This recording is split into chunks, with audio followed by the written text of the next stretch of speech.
ایک دن ملا نصیر الدین اپنے گدھے کو گھر کی چھت پر لے گئے۔ جب نیچے اتارنے لگے تو گدھا نیچے اترنے کا نام ہی نہیں لے رہا تھا۔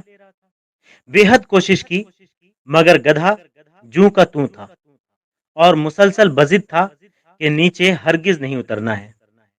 آخر کار ملا تھک ہار کر خود نیچے آ گئے اور انتظار کرنے لگے کہ شاید گدھا خود نیچے اتر آئے۔ تھوڑی دیر گزری تو ملا نے محسوس کیا کہ گدھا چھت کو لاتوں سے توڑنے کی کوشش کر رہا ہے۔ ملا پریشان ہو گئے کہ چھت تو بہت نازک ہے، نہ اتنی مضبوط ہے اور نہ اس کی متحمل ہے کہ اس کی لاتوں کو سہ سکے۔ ملا دوبارہ اوپر بھاگ کر گئے اور گدھے کو نیچے لانے کی کوشش کی، لیکن گدھا اپنی ضد پر اٹکا ہوا تھا اور چھت کو توڑنے میں محو تھا۔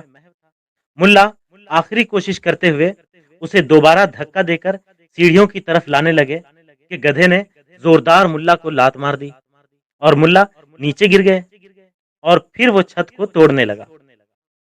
بالآخر چھت ٹوٹ گئی اور گدھا چھت سمیت زمین پر آ گرا۔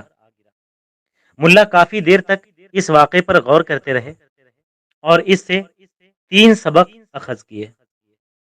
اول، کبھی بھی گدھے کو مقام بالا پر نہیں لے جانا چاہیے۔ ایک تو وہ خود کو نقصان کرتا ہے، دوسرا خود اس مقام کو بھی تباہ و برباد کر دیتا ہے جس کا وہ اہل نہیں، اور تیسرا اوپر لے جانے والے کو بھی نقصان پہنچاتا ہے۔ بہت سے لوگوں کو اس واقعے سے ہنسی بھی آئے گی، لیکن حقیقت یہ ہے کہ اس واقعے میں بہت بڑا سبق ہے۔ سمجھدار کے لیے اشارہ کافی۔